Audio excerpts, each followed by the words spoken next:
ദൈവനാമം മഹത്വപ്പെടുമാറാകട്ടെ. കർത്താവായ യേശുക്രിസ്തുവിൻ്റെ പരിശുദ്ധമായ നാമത്തിൽ നിങ്ങൾക്കെല്ലാവർക്കും എൻ്റെ വിനീതമായ സ്നേഹവന്ദനം. വിശുദ്ധ ലൂക്കോസിന്റെ സുവിശേഷം 18-ാം അധ്യായം 13-ാമത്തെ വാക്യം നമുക്ക് ആദ്യം വായിച്ചു കേൾക്കാം. ചുങ്കക്കാരനോ ദൂരത്ത് നിന്നുകൊണ്ട് സ്വർഗത്തേക്ക് നോക്കുവാൻ പോലും തുനിയാതെ മാറത്തടിച്ച്, ദൈവമേ പാപിയായ എന്നോട് കരുണയുണ്ടാകണമേ എന്ന് പറഞ്ഞു. ദൈവമേ പാപിയായ എന്നോട് കരുണയുണ്ടാകണമേ എന്ന് പറഞ്ഞു. അതിന് ഉത്തരവും ലഭിച്ചു. 14-ാമത്തെ വാക്യത്തിൽ അവൻ നീതീകരിക്കപ്പെട്ടവനായി വീട്ടിലേക്ക് പോയി. അവൻ നീതീകരിക്കപ്പെട്ടവനായി വീട്ടിലേക്ക് പോയി. അനുഗ്രഹിക്കപ്പെട്ടതായ ഒരു മറുപടിയും ലഭിച്ചു. നമ്മുടെ ഇന്നത്തെ ധ്യാന വിഷയം ചെറിയ പ്രാർത്ഥനകളുടെ വലിയ ശക്തി. ചെറിയ പ്രാർത്ഥനകളുടെ വലിയ ശക്തി വളരെ ചെറുതാണ്. നീണ്ട പദപ്രയോഗങ്ങളൊന്നുമില്ല. പക്ഷേ ചെറുതെങ്കിലും ദൈവത്തിൻ്റെ ഉള്ളത്തെ ചലിപ്പിക്കുന്നതായ പ്രാർത്ഥനകൾ. നമ്മുടെ ജീവിതത്തിൽ പ്രാർത്ഥന പ്രാണവായു പോലെ ആവശ്യമാണ്. പ്രാർത്ഥനയുടെ ശക്തി വലുതാണ്. പ്രാർത്ഥനയാൽ സാധിക്കാത്ത കാര്യമില്ല. സാധിക്കുന്നില്ല എങ്കിൽ അതിൻ്റെ പിന്നിൽ പ്രാർത്ഥനയുടെ ശക്തി വ്യാപരിച്ചിട്ടില്ല എന്ന് നമുക്ക് കാണുവാൻ സാധിക്കും. കർത്താവായ യേശുക്രിസ്തു ഒരു പ്രാർത്ഥനാ വീരനായിരുന്നു. രാത്രി മുഴുവൻ ഇരുന്ന് പ്രാർത്ഥിക്കുമായിരുന്നു. കണ്ണുനീരോടെ ഗെത്സമനയിൽ വീണ് കിടന്ന് പ്രാർത്ഥിച്ചു. ക്രൂശിൽ കിടന്നുകൊണ്ടും കർത്താവായ യേശുക്രിസ്തു പ്രാർത്ഥിച്ചു. തൻ്റെ പരസ്യ ശുശ്രൂഷ സമയത്ത് ശിഷ്യന്മാരെ പ്രാർത്ഥിക്കാൻ പഠിപ്പിക്കുകയും ചെയ്തു. തേജോമയനായ തിരുക്കുമാരന് പ്രാർത്ഥന ആവശ്യമായിരുന്നുവെങ്കിൽ നമുക്ക് എത്രമാത്രം അത് അനിവാര്യമാണ്. കുടുംബ പ്രാർത്ഥന വേണം, കൂട്ടായ്മയായിട്ടുള്ള പ്രാർത്ഥന വേണം, വ്യക്തിപരമായിട്ടുള്ളതായ പ്രാർത്ഥന വേണം. അത് കൂടിയേ തീരൂ. എന്നാൽ ഇന്ന് ഞാൻ ധ്യാനിക്കാൻ ആഗ്രഹിക്കുന്നത് ഇത് മൂന്നുമല്ല. കൂടി വരുമ്പോൾ ഉള്ളതായ കൂട്ടമായുള്ള പ്രാർത്ഥനയല്ല, ദൈനംദിന ജീവിതത്തിൽ കുടുംബ പ്രാർത്ഥനയല്ല, വ്യക്തിപരമായിരിക്കുന്ന രഹസ്യ പ്രാർത്ഥനയുമല്ല. നമ്മളുടെ ജീവിതത്തിൽ പല ബദ്ധപ്പാടുകളുമായി ഓടി നടക്കുന്ന സമയത്ത് ഉള്ളത്തിൽ നിന്ന് ഉതിർന്നു വരുന്ന ദൈവത്തെ തൊടുന്ന ചില ചെറിയ വാക്കുകൾ. ദൈവമേ എന്നോട് കരുണയുണ്ടാകണമേ. കർത്താവേ നിന്റെ തിരുസാന്നിധ്യം എൻ്റെ കൂടെ പോരണമേ. കർത്താവേ നിന്റെ കരം എന്നെ പിടിക്കണമേ. നിന്റെ രക്തകോട്ടയിൽ എന്നെ കാത്തുകൊള്ളണമേ. പ്രാർത്ഥിക്കാൻ പ്രത്യേകിച്ച് സമയം വേണ്ട. പണി എടുത്തുകൊണ്ടിരിക്കുന്ന സമയത്തും ഡ്രൈവ് ചെയ്യുന്ന സമയത്തും പഠിപ്പിക്കുന്ന സമയത്തുമെല്ലാം ഉച്ചത്തിൽ പ്രാർത്ഥിക്കണമെന്നല്ല ഞാൻ പറയുന്നത്.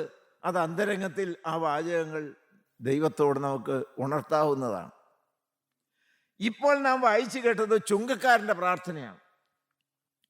ചുങ്കക്കാരനും ഒരു പരീശനും ദൈവാലയത്തിൽ പ്രാർത്ഥിക്കാനായിട്ട് പോയി. പ്രാർത്ഥന ആവശ്യമാണ് എന്ന് രണ്ടു കൂട്ടർക്കും അറിയാമായിരുന്നു. രണ്ട് മനുഷ്യർ പ്രാർത്ഥിപ്പാൻ ദൈവാലയത്തിൽ പോയി. ഒരുത്തൻ പരീശൻ, മറ്റവൻ ചുങ്കക്കാരൻ. പരീശൻ ദൈവഭക്തനാണ്. ദൈവാലയത്തിൽ സ്വാധീനവും അധികാരവുമുള്ളവനാണ്. മറ്റുള്ളവരെ പ്രാർത്ഥിക്കാൻ അഭ്യസിപ്പിക്കുന്നവനാണ്. യാമപ്രാർത്ഥനകളെല്ലാം മുറതെറ്റാതെ ചൊല്ലുന്നവനാണ്. പതിവ് പോലെ അവൻ ദൈവാലയത്തിൽ ചെന്നു. അവിടെ അവരെല്ലാവരും വെറുക്കുന്നതായ ഒരു ചുങ്കക്കാരനുണ്ടായിരുന്നു. ചുങ്കക്കാരനെ കുറിച്ച് പരീശന്മാർക്ക്, യഹൂദന്മാർക്ക് വലിയ അവമതിപ്പാണ്. അവരുള്ളം കൊണ്ട് വെറുക്കുകയാണ്. അവരെ തുപ്പലിന് സമമെന്നാണ് പറയുന്നത്. അത്രമാത്രം അവജ്ഞയോടെയാണ് ചുങ്കക്കാരനെ കാണുന്നത്. ആദ്യത്തെ പ്രാർത്ഥന ദൈവാലയത്തിൽ നിന്നുകൊണ്ട് അത് പരീശന്റെ പ്രാർത്ഥനയാണ്. പരീശൻ സ്വയം നീതീകരിക്കാനാണ്. 11-ാമത്തെ വാക്യം വായിച്ച് സ്വയം നീതീകരിക്കുകയാണ് പരീശൻ നിന്നുകൊണ്ട്. പരീശൻ നിന്നുകൊണ്ട് തന്നോട് തന്നെ, ദൈവമേ പിടിച്ചുപറിക്കാർ, നീതികെട്ടവർ, വ്യഭിചാരികൾ മുതലായ ശേഷ മനുഷ്യരെ പോലെയോ ഈ ചുങ്കക്കാരനെ പോലെയോ ഞാൻ അല്ലാകിയാൽ നിന്നെ വാഴ്ത്തുന്നു. ദൈവമക്കൾ ദൈവത്തെ സ്തുതിക്കുകയാണ്. എന്താ കാരണം? ഞാൻ ചീത്തയായി നടക്കുന്നവനല്ല. മറ്റുള്ളവരുടെ പണം തട്ടിപ്പറിച്ച് അവരെ വേദനിപ്പിക്കുന്ന ഈ ചുങ്കക്കാരനെ പോലെ ഞാനല്ല. എൻ്റെ ജീവിതത്തിൽ ഞാൻ നിഷ്കർഷയോടുകൂടി ന്യായപ്രമാണം വള്ളിയും പുള്ളിയും തെറ്റാതെ പാലിക്കുന്നവനാണ്. എനിക്ക് ഇപ്രകാരം ഉന്നതമായിരിക്കുന്ന ഒരു ആത്മീയ നിലവാരം തന്ന ദൈവമേ എന്ന് നിനക്ക് സ്തുതി എന്നാണ് പ്രാർത്ഥിക്കുന്നത്. ദൈവത്തിൻ്റെ മഹത്വം. ആത്മീയത്തിൻ്റെ കണികയില്ലാത്ത ഒരു മനുഷ്യൻ. എന്നാൽ ചുങ്കക്കാരൻ അങ്ങനെയല്ല. തുടർന്ന് വായിച്ച്. ആഴ്ചയിൽ 2 വട്ടം ഉപവസിക്കുന്നു, നേടുന്നതിലൊക്കെയും പതാരം കൊടുത്തു വരുന്നു എന്നിങ്ങനെ പ്രാർത്ഥിച്ചു. ചുങ്കക്കാരനോ ദൂരത്ത് നിന്നുകൊണ്ട് ദൈവത്തിന് സ്തോത്രം. ദൈവത്തിന്റെ തേജസ് ഇറങ്ങുന്ന അതിവിശുദ്ധ സ്ഥലത്തിന്റെ അടുത്ത് വന്ന് നിൽക്കാൻ യോഗ്യതയില്ല എന്നവന് വ്യക്തമായ ബോധ്യമുണ്ട്. അവൻ ദൈവ സാന്നിധ്യം കിട്ടിയപ്പോൾ പയ്യെ പയ്യെ അകലുകയാണ്, ദൂരത്ത് നിന്നുകൊണ്ട്. അടുത്ത വാക്യം. സ്വർഗത്തേക്ക് നോക്കുവാൻ പോലും തുനിയാതെ. എൻ്റെ ദൈവമേ, സ്വർഗത്തിലേക്ക് നോക്കുവാൻ എനിക്ക് യോഗ്യതയില്ല. അഗ്നിമയന്മാർ ആരെ നോക്കി വിറയ്ക്കുന്നുവോ, മാലാഖമാരെ മുഖം മൂടിക്കൊണ്ട് ആരാധിക്കുന്ന തേജോമയനായ ദൈവത്തിൻ്റെ തീക്കടുത്ത മുഖത്തേക്ക് നോക്കുവാൻ കൊടും പാപിയായിരിക്കുന്ന എനിക്ക് യോഗ്യതയില്ല. അവൻ തലകുനിച്ച് നിന്നുകൊണ്ട് മാറത്തടിച്ച്, ദൈവമേ പാപിയായ എന്നോട് കരുണയുണ്ടാകണമേ എന്ന് പറഞ്ഞു. ഒരു ചെറിയ പ്രാർത്ഥന. മാറത്തടിക്കുകയാണ്. ഞാൻ വൃത്തികെട്ടവനാണ്, ഞാൻ അനേകരുടെ ഹൃദയം കീറി പറിച്ചെടുത്തവനാണ്, തട്ടിപ്പറിച്ചെടുത്തവനാണ്. സകലവിധ പാപത്തിൻ്റെയും മൂലകാരണമായിരിക്കുന്ന ദ്രവ്യാഗ്രഹത്തിൻ്റെ അടിമയാണ് ഞാൻ. എനിക്ക് ഈ ദേവാലയത്തിൽ കാലി ചവിട്ടാൻ യോഗ്യതയില്ല. എങ്കിലും കർത്താവേ, എനിക്കിതിൻ്റെ കരുണ വേണം. ദൈവമേ, എന്നോട് കരുണ തോന്നണമേ. അർഹതയുടെ കണിക പോലുമില്ല. ദൈവമക്കളെ, വലിയൊരു മർമ്മം നിങ്ങൾ മനസ്സിലാക്കണം. ഒരു വാക്യം നിങ്ങൾ ഓർമ്മയിലിരിക്കട്ടെ. നീതീകരിക്കുന്ന വ്യക്തിക്ക് നീതീകരണം കിട്ടുകയില്ല. സ്വയം നീതീകരിക്കുന്ന വ്യക്തിക്ക് നീതീകരണം കിട്ടുകയില്ല. മനുഷ്യവർഗം പലപ്പോഴും പാപം ചെയ്യുന്നുണ്ട്, കർത്താവെ കരുണ കാണിക്കണമെന്ന് അപേക്ഷിക്കുന്നുണ്ട്. പക്ഷെ അവരുടെ ജീവിതത്തിൽ വരുന്നതായ ഏറ്റവും വലിയ തെറ്റ് സ്വയം നീതീകരണമാണ്. അനേക സ്ത്രീകളെ, പ്രത്യേകിച്ചും പുരുഷന്മാരെയും നമ്മൾ അവരുടെ ജീവിതത്തിലേക്ക് നോക്കിയാൽ ഒരു സത്യം മനസ്സിലാക്കുവാൻ സാധിക്കും. ഏതെങ്കിലും ഒരു കുറ്റം കാണിച്ചു കൊടുത്താൽ അതിന് ഒരു നീതീകരണം അവർക്ക് പറയുവാനായിട്ടുണ്ട്. ഇന്ന കാരണം കൊണ്ടാണ് ഞാൻ ആ തെറ്റ് ചെയ്തത്. നിങ്ങൾ ശ്രദ്ധ വെച്ച് കേട്ടുകൊള്ളണം. ഒരു തെറ്റിനെ 10,000-ൽ അംശമെങ്കിലും നീതീകരിക്കുന്നുവെങ്കിൽ നല്ലവനായിരിക്കും ദൈവം. നിങ്ങളുടെ തെറ്റുകളെയും പാപത്തെയും നീതീകരിച്ച് പാപമോചനം തരികയില്ല. ദൈവത്തിന് സ്തോത്രം. നീതീകരണത്തിന് കണികയില്ലെങ്കിൽ നല്ലവനായ ദൈവം നീതീകരണം തരും. ദൈവനാമം മഹത്വപ്പെടുമാറാകട്ടെ. ദൈവത്തിന് സ്തോത്രം. ആദ്യം വേണ്ടതൊരു പാപബോധമാണ്. മറ്റുള്ളവരെ ശ്രേഷ്ഠനിൽ നിന്ന് പഠിക്കണം. എൻ്റെ ജീവിതത്തിൽ പുറമേ പ്രകടമായ പാപങ്ങളില്ലെങ്കിലും നന്മയുടെ കണിക അന്തരംഗത്തിലില്ല എന്ന് മനസ്സിലാക്കണം.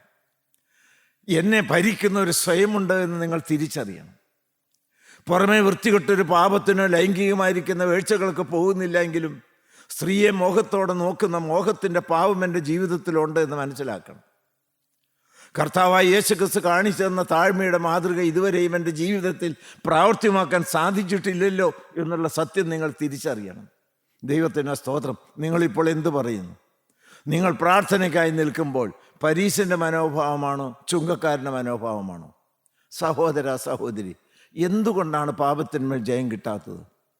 എന്തുകൊണ്ടാണ് പാപമോചനത്തിൻ്റെ സൗഖ്യം അനുഭവിക്കാൻ സാധിക്കാത്തത്? എന്തുകൊണ്ടാണ് ദൈവത്തിൻ്റെ കൃപ നിന്നിലേക്ക് ഒഴുകാത്തത്? അത് സ്വയം നീതീകരണമാണ്.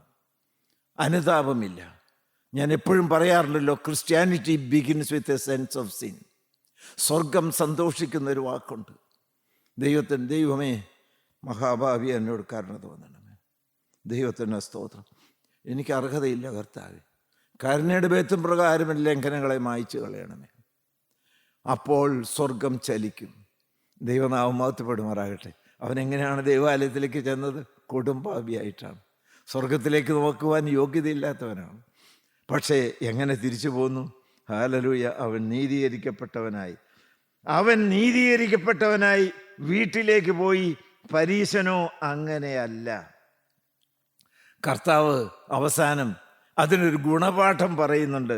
അടുത്ത വാക്യം വായിച്ച്. തന്നെത്താൻ മറ്റവൻ അങ്ങനെയല്ല, തന്നെത്താൻ ഉയർത്തുന്നവനെല്ലാം താഴ്ത്തപ്പെടും. തന്നെത്താൻ ഉയർത്തുന്നവനെല്ലാം താഴ്ത്തപ്പെടും. തന്നെത്താൻ താഴ്ത്തുന്നവനെല്ലാം ഉയർത്തപ്പെടും എന്ന് ഞാൻ നിങ്ങളോട് പറയുന്നു. ക്രൂശിൻ ചോട്ടിലേക്ക് ഒന്ന് കവണ് വീണാമോ? ഒന്ന് താണു കിടക്കാമോ? വാഴ്ത്തപ്പെട്ട പൊന്നു കർത്താവേ, ഈ ക്രൂശിൻ്റെ ചോട്ടിലേക്ക് വന്ന് ഞാൻ കരുണയ്ക്ക് വേണ്ടി അപേക്ഷിക്കുകയാണ്. അർഹതയുടെ കണിക പോലും എനിക്കില്ല. എങ്കിലും നീ കൊടുമ്പാവികളെ തേടി വന്നവനാണല്ലോ. ദൈവനാമം മഹത്വപ്പെടുമാറാകട്ടെ.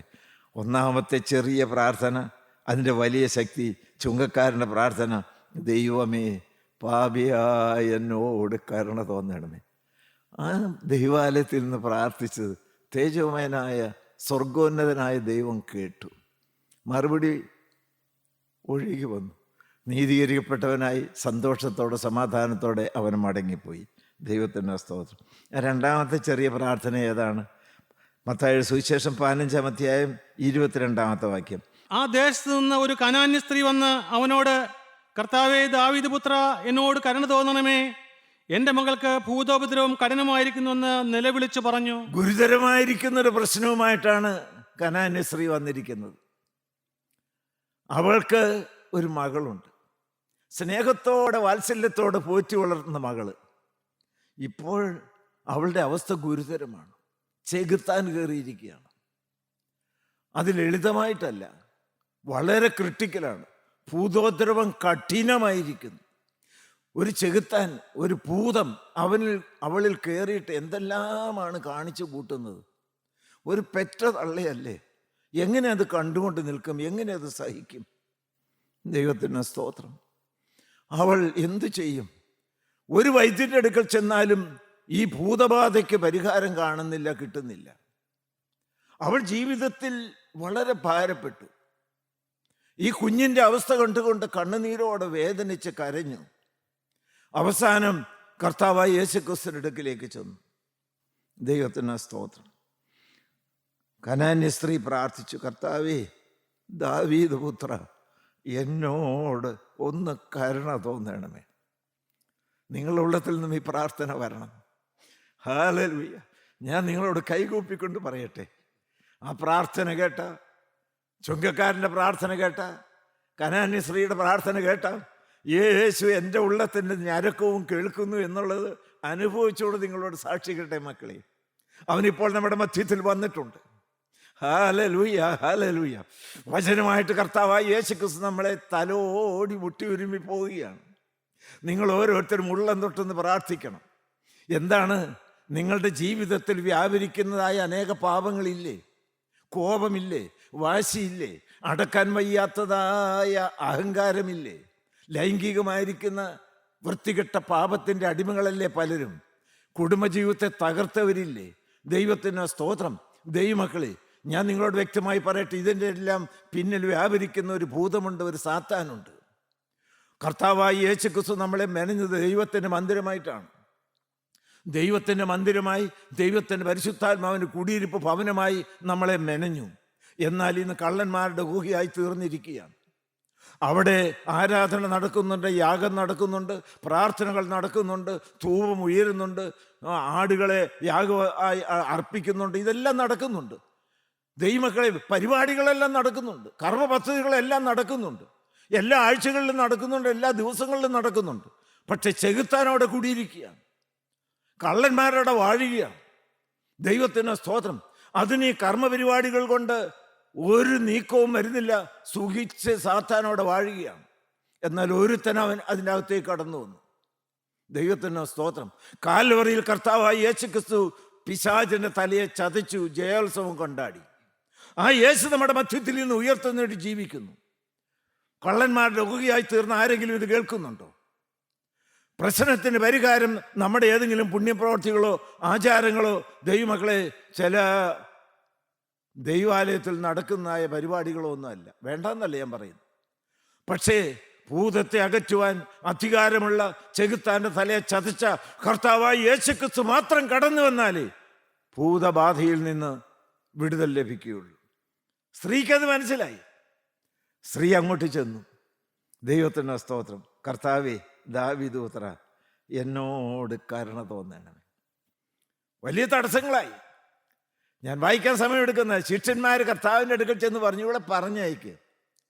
ഇതിങ്ങനെ പ്രാർത്ഥിച്ചുകൊണ്ട് വലിയൊരു ശല്യം പോലെ പുറകാലെ വരികയാണല്ലോ. ദൈവത്തിന് സ്തോത്രം.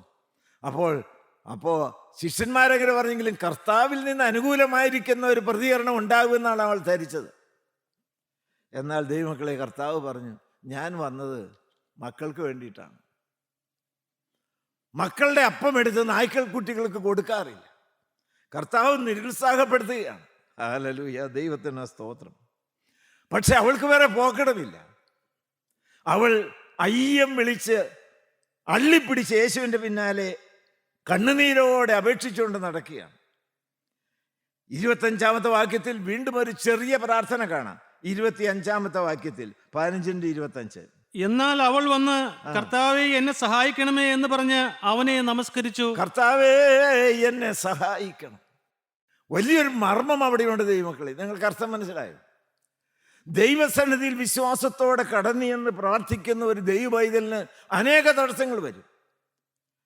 മറ്റുള്ളവരിൽ നിന്ന് വരും, പള്ളിയിൽ നിന്ന് വരും, അധികാരവർഗത്തിൽ നിന്ന് വരും. ഇവിടെ ആരിൽ നിന്നാണ് വന്നത്? കർത്താവിനോട് പറ്റിച്ചേർന്ന് നടക്കുന്ന ശിഷ്യന്മാരിൽ നിന്നാണ്. ഈ പ്രാർത്ഥനയൊക്കെ ഒന്ന് നിർത്ത്. ദൈവത്തിന് സ്തോത്രം.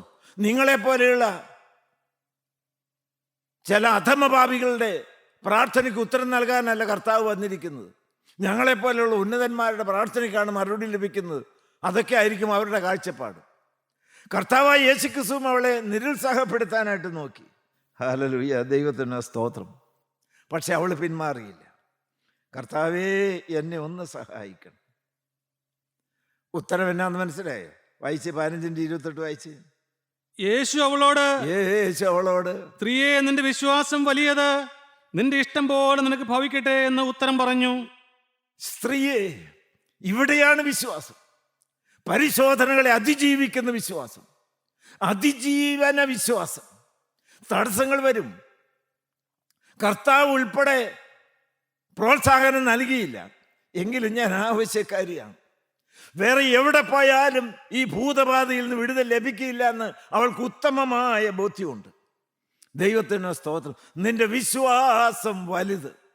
വിശ്വാസം വലുതാണെങ്കിൽ, മടുത്തു പോകാതെയുള്ള അപേക്ഷയാണെങ്കിൽ, അടുത്ത വാക്യം എന്താണ്? ആ നാഴിക മുതൽ അവളുടെ മകൾക്ക് സൗഖ്യം വന്നു. ഹല്ലേലൂയ. ആ നാഴിക മുതൽ കർത്താവിൻ്റെ സന്നിധിയിൽ കാത്തിരിപ്പിന് ആവശ്യമില്ല. ഞാൻ നിങ്ങളോട് പറയുന്നു, ഇപ്പോൾ ഈ അത്ഭുതം നമ്മുടെ മധ്യത്തിൽ നടക്കണം.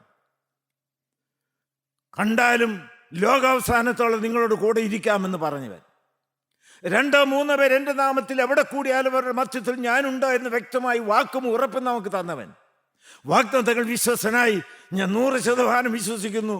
എൻ്റെ കർത്താവ് നമ്മുടെ മധ്യത്തിലുണ്ട്. ഹല്ലേലൂയ. ആവശ്യക്കാരായി ആരെല്ലാം വന്നിട്ടുണ്ട്. ഏറ്റവും പ്രധാനപ്പെട്ട ആവശ്യം എന്താണെന്ന് അറിയാമോ? ഭൂതബാധയിൽ നിന്നുള്ളതായിരിക്കുന്ന വിടുതലാണ്. അതും ഏറ്റവും കൂടുതൽ ആവശ്യമായിരിക്കുന്ന ആർക്കാണെന്നറിയാമോ? ഇന്ന് യുവതലമുറയ്ക്കാണ്. ഞാൻ നിങ്ങളോട്, അനേക മാതൃപിതാക്കന്മാർ ഇത് കേൾക്കുന്നുണ്ടല്ലോ, മക്കളും കൊച്ചുമക്കളും ഉള്ളതായ അനേകർ ഇത് കേൾക്കുന്നുണ്ടല്ലോ. നിങ്ങൾ അരുമനാഥന്റെ സന്നദ്ധിയിൽ താണു വീണ് കണ്ണുനീരോടെ കിടന്ന് മക്കൾക്ക് വേണ്ടി അപേക്ഷിക്കണം മാതൃപിതാക്കന്മാരെ. അതല്ലാതെ അവർ രക്ഷപ്പെട്ട് മുന്നോട്ട് പോകുകയില്ല. ദുഷ്ടന്റെ അധീനതയിൽ കിടക്കുന്ന, അശുദ്ധിയുടെ കൂമ്പാരമായിരിക്കുന്ന, സകലവിധമായിരിക്കുന്ന മ്ലേച്ഛതകൾ മുറ്റി നിൽക്കുന്നതായ, അന്ധകാര നിമിഷമായിരിക്കുന്ന ഒരു ലോകത്തിലേക്കാണ് കുഞ്ഞുങ്ങളെ പഠിക്കുവാനും ജോലിക്കുമായി വിടുന്നത്.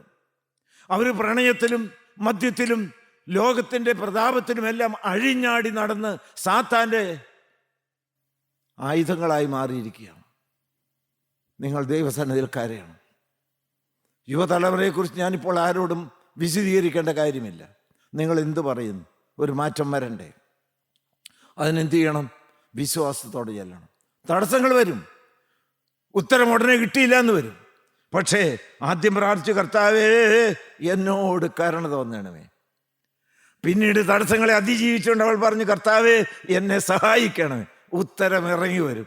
ഞാൻ നിങ്ങളോട് വ്യക്തമായി പറയട്ടെ, കണ്ണുനീരോടെ കാൽപാദം കെട്ടിപ്പിടിച്ച്, കർത്താവേ എനിക്ക് ഈ വിഷയത്തിനൊരു പരിഹാരം തരാതെ നിന്നെ ഞാൻ ഉറപ്പടക്കം പിടിച്ചിരിക്കുന്നു, വിടുകയില്ല എന്ന് പറഞ്ഞ് കിടന്ന് ചില കാര്യങ്ങൾ പിടിച്ചു മേടിച്ചടിയണ ഓർക്കുന്നുണ്ട്. ഹല്ലേലൂയ. എൻ്റെ യേശു ഇത് കേൾക്കുന്നുണ്ടല്ലോ. നന്ദി നിറഞ്ഞ ഹൃദയത്തോടെയാണ് ഈ വാർദ്ധക്യത്തിലും ഈ സാക്ഷ്യവചനം നിങ്ങളോട് പറയുന്നത്. ഹല്ലേലൂയ, ദൈവത്തിന് സ്തോത്രം. പ്രാർത്ഥനയ്ക്ക് ഉത്തരം കിട്ടിയില്ലേ? അവൾക്ക് അന്നേരം തന്നെ ആ മോൾക്ക് സൗഖ്യം ലഭിച്ചു. നന്ദി നിറഞ്ഞ ഹൃദയത്തോടെ അവൾ മടങ്ങിപ്പോയി. ഹല്ലേലൂയ, ദൈവത്തിന് സ്തോത്രം. മൂന്നാമത്തെ ചെറിയ പ്രാർത്ഥന എന്താണ്? മൂന്നാമത്തെ ചെറിയ പ്രാർത്ഥന മർക്കോസ് സുവിശേഷം 10-ാം അധ്യായത്തിന് 47-ാമത്തെ വാക്യം. മർക്കോസ് സുവിശേഷം 10-ാം അധ്യായത്തിന് 47-ാമത്തെ വാക്യം. ചെറിയ പ്രാർത്ഥനയുടെ വലിയ ശക്തിയാണ് നമ്മുടെ ഇന്നത്തെ ധ്യാന വിഷയം. ഒന്ന്, ചുങ്കക്കാരൻ പ്രാർത്ഥിച്ചു, യേശുവേ പാപിയായ എന്നോട് കരുണ തോന്നണമേ. അവൻ നീതീകരിക്കപ്പെട്ടവനായി വീട്ടിലേക്ക് മടങ്ങിപ്പോയി. രണ്ടാമത്, മകളുടെ ഭൂതോപദ്രവത്തിൻ്റെ സൗഖ്യത്തിന് വേണ്ടി പ്രാർത്ഥിക്കാൻ വന്നു. കർത്താവേ ദാവീദ് പുത്രാ എന്നോട് കരുണ തോന്നണമേ. കർത്താവേ എന്നെ സഹായിക്കണമേ. ദൈവത്തിന് സ്തോത്രം. ഭൂതബാധ മാറി സൗഖ്യത്തോടെ മകളെ തിരിച്ചു കിട്ടി. സന്തോഷത്തോടെ അവൾ ദൈവത്തെ സ്തുതിച്ചു. മൂന്നാമത്തെ കാര്യം എന്താണ്? നസ്രായനായ യേശു എന്ന് കേട്ടിട്ട് അവൻ ദാവീദ് പുത്ര യേശുവേ എന്നോട് കരുണ തോന്നണമേ എന്ന് നിലവിളിച്ചു തുടങ്ങി. ചെറിയ പ്രാർത്ഥന. ഹല്ലേലൂയ. ബർത്തിമായി എന്ന കുരുടനാണ്. അവൻ ഭിക്ഷക്കാരനാണ്, കണ്ണുകാഴ്ചയില്ലാത്തവനാണ്. പതിവ് പോലെ ചിലരെല്ലാം എടുത്തുകൊണ്ട് നിന്ന് അവനെ ഒരു വഴിയോരത്തിരുത്തി, റോഡ് സൈഡിലിരുത്തി. ആളുകൾ കടന്നു പോകുന്ന കാലച്ച കേൾക്കുന്നു. അപ്പോൾ അവൻ പാത്രം കിലുക്കി ചോദിക്കും എന്തെങ്കിലും തരണമെന്ന്. ഇപ്പോൾ ഒരാളുടെ അല്ല, ഒരു കൂട്ടം ആളുകൾ ഒന്നിച്ച് നടന്നു വരുന്നു. അവൻ്റെ ചെവി വിളക്കാണ്, കണ്ണ് കാണാൻ വയ്യ, പക്ഷെ കേൾക്കാം. അവൻ അന്വേഷിച്ചു, ആരൊക്കെയായി വരുന്നേ? ആരായി വരുന്നത്? ആളുകൾ വ്യക്തമായി മറുപടി പറഞ്ഞത് യേശുവാണ്. അവന് വഴിയരികിൽ ഇരിക്കുകയല്ലേ. നടന്നു പോകുന്ന ആളുകൾ പറഞ്ഞ് പലതും കേട്ടിട്ടുണ്ട്. കർത്താവായ യേശുക്രിസ്തു കുരുടന്മാർക്ക് കാഴ്ച കൊടുക്കുന്നതിനാണ് എന്ന് പലരും പറഞ്ഞു കേട്ടു. മരിച്ചവരെ ജീവിപ്പിക്കുന്നതിനാണ് എന്ന് അവൻ അറിഞ്ഞിട്ടുണ്ട്. ദൈവത്തിന് സ്തോത്രം. പക്ഷെ ഞാൻ എങ്ങനെ അറിയും? യേശു ഇതിലെ കടന്നു പോകുന്നുണ്ടെന്ന് ഞാൻ എങ്ങനെ മനസ്സിലാക്കും? എനിക്ക് കണ്ണു കാഴ്ചയില്ലല്ലോ. അതുകൊണ്ട് ആളുകൾ നടന്നു പോകുമ്പോൾ ആരായി പോണേ? ഇപ്പോൾ വന്നിരിക്കുന്നു യേശു. ഹല്ലേലൂയ. ദൈവമക്കളെ, ഞാൻ നിങ്ങളോട് പറയട്ടെ, ഈ ശബ്ദമുണ്ടല്ലോ, അത് യേശുവിൻ്റെ കാലൊച്ചയാണ് നിങ്ങൾ കേൾക്കുന്നത്. ഞാനിപ്പോഴും അനുഭവിച്ചുകൊണ്ടാണ് പറയുന്നത്. യേശു നമ്മുടെ അടുക്കിലേക്ക് വന്നിട്ടുണ്ട്. ദൈവത്തിന് സ്തോത്രം. ഭർത്തിയുമായി ഭിക്ഷപാത്രം അനക്കിക്കൊണ്ടെന്ന് ചോദിക്കുകയല്ല. യേശുവേ ദാവീദ് പുത്ര എന്നോട് കരുണ തോന്നണം. ചങ്കുപൊട്ടിയുള്ള പ്രാർത്ഥന, കണ്ണുനീരിൽ കുതിർത്ത പ്രാർത്ഥന, ഉള്ളം തൊട്ടുള്ളതായ പ്രാർത്ഥന. ദൈവത്തിന് സ്തോത്രം. അതരുമനാഥൻ്റെ ഉള്ളം തൊട്ടു. Hallelujah, hallelujah. എന്നോട് കരുണ തോന്നണമേ. ആ വാക്യം ഒന്നടെ വായിച്ച്, നിലവിളിച്ചു തുടങ്ങി എന്നാണ് വായിച്ച്. നസ്രായനായ യേശു എന്ന് കേട്ടിട്ട് അവൻ ദാവീദ് പുത്ര യേശുവേ എന്നോട് കരുണ തോന്നണമേ എന്ന് നിലവിളിച്ചു തുടങ്ങി. ഹല്ലേലൂയ. നിങ്ങൾ പലരും നിലവിളിക്കുന്നവരാണ്. പക്ഷേ പലപ്പോഴും ഉടനെ മറുപടി കിട്ടാതെ വരുമ്പോൾ നിങ്ങൾ നിർത്തും പ്രാർത്ഥന. ദൈവത്തിന് സ്തോത്രം. ഉത്തരം കിട്ടാതെ മക്കളെ നിർത്തരുത്. അവൻ വേദപുസ്തകത്തിൽ വെറുതെ എഴുതുകയില്ലല്ലോ. അവൻ നിലവിളിച്ചു തുടങ്ങി. അപ്പോൾ മുൻനടക്കുന്ന ശിഷ്യന്മാർ, ദൈവത്തിന് സ്തോത്രം,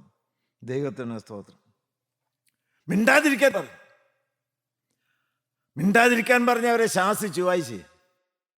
മിണ്ടാതിരിപ്പാൻ പലരും അവനെ ശാസിച്ചിട്ടും ദാവീദ് പുത്ര എന്നോട് കരുണ തോന്നണമേ എന്ന് അവൻ ഏറ്റവും അധികം നിലവിളിച്ചു പറഞ്ഞു. ദൈവമക്കളെ, എത്ര മനോഹരമാണ് ഈ രംഗം. കർത്താവ് തൊട്ടടുത്തവിടെ കടന്നു പോകുന്നു. കുരുടൻ യേശുവാണെന്ന് മനസ്സിലാക്കുന്നു. ആവശ്യക്കാരനായി വിളിക്കുന്നു. ദൈവത്തിന് സ്തോത്രം. ഈ അവസരം പാഴാക്കിയാൽ പിന്നൊരവസരം കിട്ടാനുണ്ടോ എന്നാണ് അറിഞ്ഞുകൂടാ. അത് സത്യമായിരുന്നു. കാരണം യേശു പിന്നെ ആ റോഡിൽ കൂടി നടന്നു പോയിട്ടില്ല. രണ്ടാമത് വീണ്ടും അതിലെ വന്നിട്ടില്ല. അവനീ അവസരം പാഴായി പോയിരുന്നുവെങ്കിൽ കണ്ണിന് കാഴ്ച കിട്ടുകയില്ലായിരുന്നു. അവസരം തക്കത്തിൽ ഉപയോഗിക്കണം. ആ യേശുവിൻ്റെ അടുക്കലാണ് നിങ്ങളും ഇന്ന് വന്നിരിക്കുന്നത്, ഞാനും വന്നിരിക്കുന്നത്. വല്ലോ മക്കളെ, ദൈവത്തോട് ചോദിച്ചു വാങ്ങാനായിട്ടുണ്ടോ? ഒന്ന് തുടങ്ങിക്കേ നിങ്ങളുടെ പ്രാർത്ഥന. കേൾക്കുന്ന എല്ലാവരും കർത്താവിനോട്, എൻ്റെ ദൈവമേ, ഹല്ലേലൂയ. ഭർത്തിമായിക്ക് കണ്ണുകാഴ്ച വേണമായിരുന്നു. എനിക്ക് കണ്ണുകാഴ്ചയൊക്കെ ഉണ്ട്, പക്ഷെ എനിക്ക് ഉള്ളം തൊട്ട് ചില വേദനകളും ആവശ്യങ്ങളും അത്യാവശ്യങ്ങളും നിങ്ങളോട് പറയാനുണ്ട്. ഞാനും ഈ പ്രസംഗത്തിൻ്റെ മധ്യത്തിൽ ചില കാര്യങ്ങൾ പറയുകയാണ്. ഈ വാർദ്ധക്യത്തിൽ എനിക്ക് ഒരേ ഒരു കൊതിയുള്ളു, കർത്താവ്, യേശുവിൻ്റെ അതേ പ്രകൃതി ഒന്ന് പ്രാപിച്ചിട്ട് മരിക്കണം. Hallelujah, hallelujah, hallelujah, hallelujah. കരിക്കട്ടെ ഒന്ന് തീ പിടിക്കണം. യേശുവിൻ്റെ ഛായയും പ്രകൃതിയും ഭാവവുമുള്ളവനായിട്ട് ജീവിതത്തിൻ്റെ അന്ത്യത്തിലേക്കൊന്ന് നടന്നെടുക്കണം. ഹല്ലേലൂയ. കർത്താവ് ഏൽപ്പിച്ചതായ വേല നിർവടിയായി നിവർത്തിക്കണം. നല്ലവനും വിശ്വസ്തനുമായ ദാസനേ എന്നുള്ള വിളി കേട്ടുകൊണ്ട് സ്വർഗപരങ്ങളെ നദി തീർത്ത് കടന്നു വന്ന് നിന്നെ മുഖാമുഖമായി ഒന്ന് കാണണം. കർത്താവേ, ഈ പ്രാർത്ഥന നിന്റെ കാൽക്കലടിയിൽ അർപ്പിക്കുകയാണ്. നിങ്ങൾ വല്ലതും പറഞ്ഞോ ദൈവമക്കളെ? Hallelujah, hallelujah. വേദനയ്ക്ക് ഉത്തരം കിട്ടുന്നതായ സമയമാണ്. കാരണം മറുപടി തരാൻ കർത്താവ് വന്നിട്ടുണ്ട്. ഈ പ്രാർത്ഥന കേട്ടു, മറ്റുള്ളവർ തടഞ്ഞു. തടച്ചിലിനെ അതിജീവിച്ചുകൊണ്ട് അവൻ ഏറ്റവും അധികം നിലവിളിച്ചു. പ്രാർത്ഥനയ്ക്ക് ഉത്തരം കിട്ടാതെ വരുന്ന സമയത്ത് ഇനി പ്രാർത്ഥിച്ചിട്ട് കാര്യമില്ല എന്ന് പറയുന്ന സമയത്ത് പ്രാർത്ഥന നിർത്തുകയല്ല, കൂടുതൽ ഉള്ളം തൊട്ട് നിങ്ങൾ പ്രാർത്ഥിക്കണം. രോഗം ഗുരുതരമാണ്, പാപം മൂർച്ഛിച്ചു വരികയാണ്, ജയം കിട്ടുന്നില്ല, വൈദ്യശാസ്ത്രം കൈവിട്ടു, കടബാധ്യതകൾ ഇതാ കൂടിക്കൂടി വരുന്നു, ജപ്തി നോട്ടീസ് മാറി മാറി വന്ന് പതിക്കുന്നു. ഇതെല്ലാം വരികയാണ്. നിർത്തുകയല്ല, നിരാശപ്പെടുകയല്ല. ദൈവമക്കളെ, ഉറുപ്പടക്കം പിടിച്ചുകൊണ്ട് പ്രാർത്ഥിക്കണം. ഇതിലൊരു പരിഹാരം തരാതെ ഞാൻ നിന്നെ വിടുകയില്ല. അടുത്ത വാക്കെന്നറിയാമോ? യേശുവോ. അപ്പോൾ യേശു നിന്നു. യേശു നിന്നു. മുൻനടന്നവര് തേജോമയനായ കർത്താവായ യേശു ക്രിസ്തുവിനെ നീ എന്തിനാണ് വിളിക്കുന്നത്? നിന്നെ പോലെയുള്ളതായ ഭിക്ഷക്കാർക്ക് വിളിക്കാനുള്ള നാമമല്ല യേശുവിൻ്റെ നാമം. മിണ്ടാതിരിക്കാൻ പറഞ്ഞു. പക്ഷേ അവൻ അതിജീവിച്ച് പ്രാർത്ഥിച്ചു. പക്ഷേ ആ വിശ്വാസത്തിൻ്റെ ശബ്ദം യേശുവിൻ്റെ കാലിലെ ബ്രേക്കായിരുന്നു. നിങ്ങൾ കേട്ടോ ഞാൻ പറഞ്ഞ വാക്ക്? ദൈവത്തിന് സ്തോത്രം. ഉള്ളം തൊട്ട് ഇതിനൊരു മറുപടി തരാതെ എൻ്റെ പൊന്നു കർത്താവേ എന്നെ വിട്ടു പോകരുതേ എന്ന് രാത്രിയുടെ ഏകാന്തിയിലോ തനിച്ചിരുന്നു കൊണ്ട് പ്രാർത്ഥിച്ചാൽ നിങ്ങളുടെ പ്രാർത്ഥനയെ കടന്നെൻ്റെ യേശുവിൻ്റെ കാലുകൾ മുന്നോട്ട് പോകുകയില്ല. Hallelujah, hallelujah. നന്ദിയോടെ സ്തോത്രം, നന്ദിയോടെ സ്തോത്രം. യേശു നിന്നു. അവനെ വിളിക്കാൻ പറഞ്ഞു. ദൈവത്തിന് സ്തോത്രം. പുതപ്പിട്ടിട്ട് അവൻ ചാടി എഴുന്നേറ്റു. അങ്ങനെയാ പറയുന്നു. ദൈവത്തിന് സ്തോത്രം. അവൻ ചാടി എഴുന്നേറ്റു. ദൈവത്തിന് സ്തോത്രം. യേശുവിൻ്റെ അടുക്കിലേക്ക് ചെന്നു. സ്നേഹവാത്സല്യത്തോടെ യേശു ഒന്ന് നോക്കി. അവനെ പയ്യെ ഒന്ന് മേത്ത് തൊട്ടോ എനിക്ക് അറിഞ്ഞുകൂടാ. ഞാൻ നിനക്ക് എന്ത് ചെയ്തു തരണമെന്ന് ചോദിച്ചു. ദൈവത്തിന് സ്തോത്രം. ഞാൻ നിനക്ക് എന്ത് ചെയ്തു തരണം? വേറെ ഒന്ന് ഇച്ചിരി പണം വേണമെന്നല്ല പറഞ്ഞത്. ദൈവത്തിന് സ്തോത്രം. എനിക്ക് കാഴ്ച വേണം. എന്താണ് മറുപടി വായിച്ച്? 15:28 വായിച്ച്. യേശു അവനോട് ഞാൻ നിനക്ക് എന്ത് ചെയ്തു തരണമെന്ന് നീ ഇച്ഛിക്കുന്നു എന്ന് ചോദിച്ചതിന് റബ്ബു, നീ എനിക്ക് കാഴ്ച പ്രാപിക്കണമെന്ന് കുരുടൻ അവനോട് പറഞ്ഞു. വായിച്ചു. യേശു അവനോട്, പോക, നിന്റെ വിശ്വാസത്തിനെ രക്ഷിച്ചിരിക്കുന്നു എന്ന് പറഞ്ഞു. അടുത്ത വാക്യം. ഉടനെ അവൻ കാഴ്ച പ്രാപിച്ചു, യാത്രയിൽ അവനെ അനുഗമിച്ചു. Hallelujah, hallelujah. ഉടനെ അവൻ കാഴ്ച പ്രാപിച്ചു.